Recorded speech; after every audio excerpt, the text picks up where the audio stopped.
ओम गण गणपते नमः। आज अपने सुनेंगे वाल्मीकि रामायण अयोध्या कांड का आगे का सरक। भगवान श्री राम का आशीर्वाद पाने के लिए इस सरक को पूरे प्रेम भाव से एकाग्रचित्त होकर सुने। बोलो गणेश भगवान की जय हो। बोलो सियावर रामचंद्र भगवान की जय हो। हनुमान जी बाबा की जय हो। श्री राम दरबार की जय हो। जब कौशल्या अपने पुत्र श्री राम के साथ वन में जाने के लिए कहती है तो श्री राम कहते हैं कि माँ, तुम यहीं पर रहकर पिता की सेवा करो। पति की सेवा ही एक पत्नी का धर्म होता है। जो औरत व्रत उपवास में तत्पर होकर अपने पति की सेवा नहीं करती है, उसे पापियों को मिलने वाली सजा नरक की प्राप्ति होती है। अतः हे माँ, पुत्र मोह में पड़कर अपने पति धर्म से विमुख मत हो। जो नारी अन्य देवताओं की वंदना और पूजा पाठ से दूर रहती है, वह नारी केवल पति की सेवा मात्र से ही उत्तम स्वर्ग लोक को प्राप्त कर लेती है। अतः नारी को चाहिए कि वह पति के प्रिय एवं हित साधन में तत्पर रहकर सदा उसकी सेवा करे। यह स्त्री का वेद और लोक में प्रसिद्ध नित्य सनातन धर्म है। इसका श्रुतियों और स्मृतियों में भी वर्णन किया गया है। अतः हे माँ, आप यहाँ पर रहकर पिताजी की सेवा करो और मेरी मंगल कामना करते हुए फूलों से देवताओं का सत्कार पूर्वक और ब्राह्मणों का भी पूजन करते रहना। मैं सकुशल 14 वर्षों बाद पुनः तुम्हारे पास लौट आऊँगा।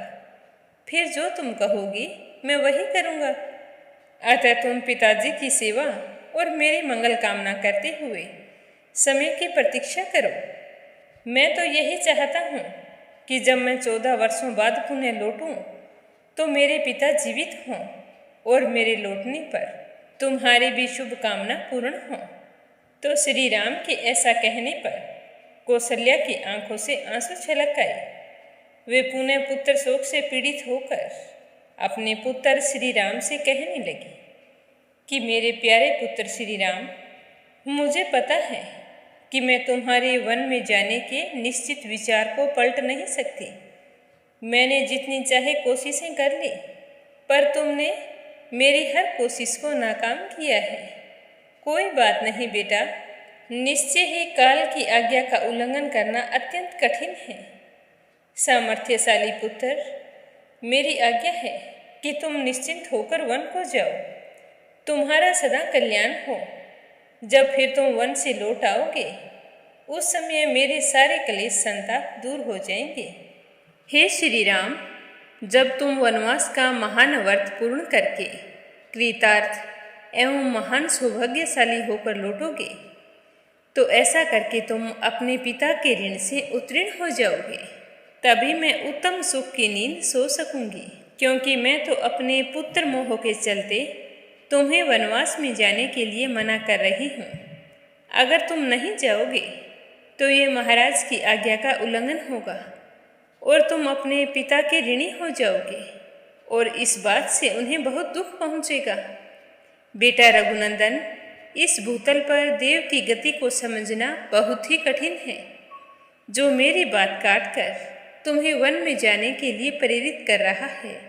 हे श्री राम, तुम इस समय वन को जाओ और वहाँ पर अच्छे से रहना। 14 वर्ष पूरे होने पर कुशलतापूर्वक लौटकर सांत्वना भरे मधुर एवं मनोहर वचनों से मुझे आनंदित करना। मैं तुम्हारी राह देखूंगी।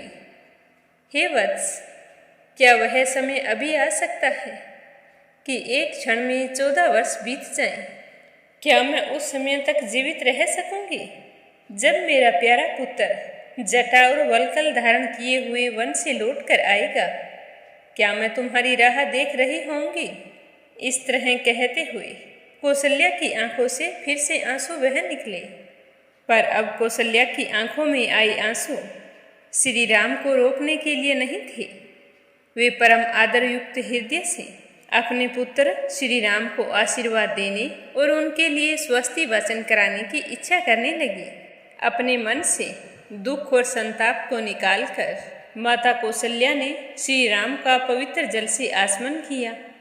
फिर वे यात्रा कालिक मंगल कृत्यों का अनुष्ठान करने लगी और श्री राम को आशीर्वाद देती हुई कहने लगी कि मेरे प्यारे पुत्र श्री राम, अब मैं तुम्हें नहीं रोकूंगी। इस समय तुम जाओ, सत्पुरुषों के मार्ग पर स्थिर रहो और शीघ्र ही वन से लौट कर आओ। हे राम, तुम नियम पूर्वक प्रसन्नता के साथ जिस धर्म का पालन करते हो वही सब ओर से तुम्हारी रक्षा करे। बेटा, देव स्थानों और मंदिरों में जाकर तुम जिनको प्रणाम करते हो वे सारे देवता महर्षियों के साथ तुम्हारी वन में रक्षा करें। तुम सद्गुणों से प्रकाशित हो। बुद्धिमान विश्वामित्र जी ने तुम्हें जो जो अस्त्र दिए हैं वे सबके सब सदा सब ओर से तुम्हारी रक्षा करें।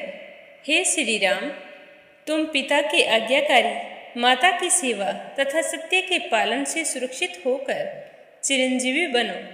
हे नरश्रेष्ठ, स्मिता, कुशा, पवित्री, वेदियाँ, मंदिर, ब्राह्मणों के देव पूजन संबंधी स्थान, पर्वत, वृक्ष, छोटी शाखा वाले वृक्ष, जलाशय, पक्षी, सर्प और सिंह वन में तुम्हारी रक्षा करें। साध्य विश्वदेव तथा महर्षियों सहित मर्दोगण तुम्हारा कल्याण करें। धाता और विधाता तुम्हारे लिए मंगलकारी हों।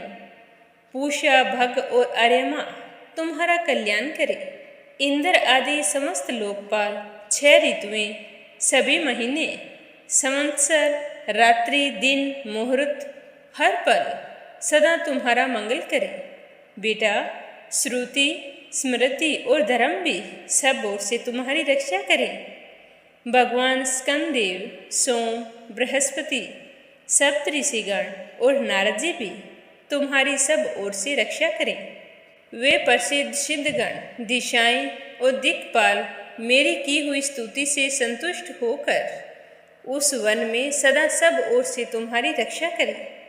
समस्त पर्वत, समुद्र, राजा वरुण, धूलोक, अंतरिक्ष, पृथ्वी, वायु, चराचर प्राणी, समस्त नक्षत्र देवताओं सहित ग्रह, दिन और रात तथा दोनों संध्याएं, ये सब के सब वन में जाने पर सदा तुम्हारी रक्षा करें। 6 ऋतुएं, अन्य महीने, संवत्सर, कला और काष्ठा, ये सब तुम्हें कल्याण प्रदान करें। मुनि का वेश धारण करके उस विशाल वन में विचरते हुए तुझ बुद्धिमान पुत्र के लिए समस्त देवता और दैत्य सदा सुखदायक हों। बेटा, तुम्हें भयंकर राक्षसों, क्रूर कर्मा पिशाचों तथा समस्त मांस भक्षी जंतुओं का कभी कोई भय ना रहे।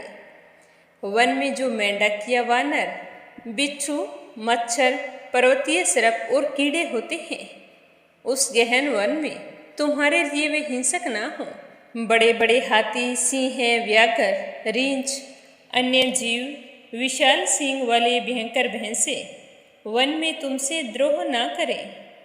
इनके सिवा जो भी जातियों में नर मांस भक्षी भयंकर प्राणी हैं वे मेरे द्वारा यहाँ से पूजित होकर वन में तुम्हारी हिंसा ना करें।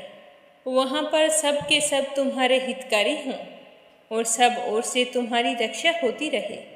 यही मेरी कामना है, यही मेरा आशीर्वाद है। इस तरह माता कौशल्या अपने पुत्र श्री राम को वन में जाने के लिए आशीर्वाद देती है। प्रेम से बोलो, सियावर रामचंद्र भगवान की जय हो।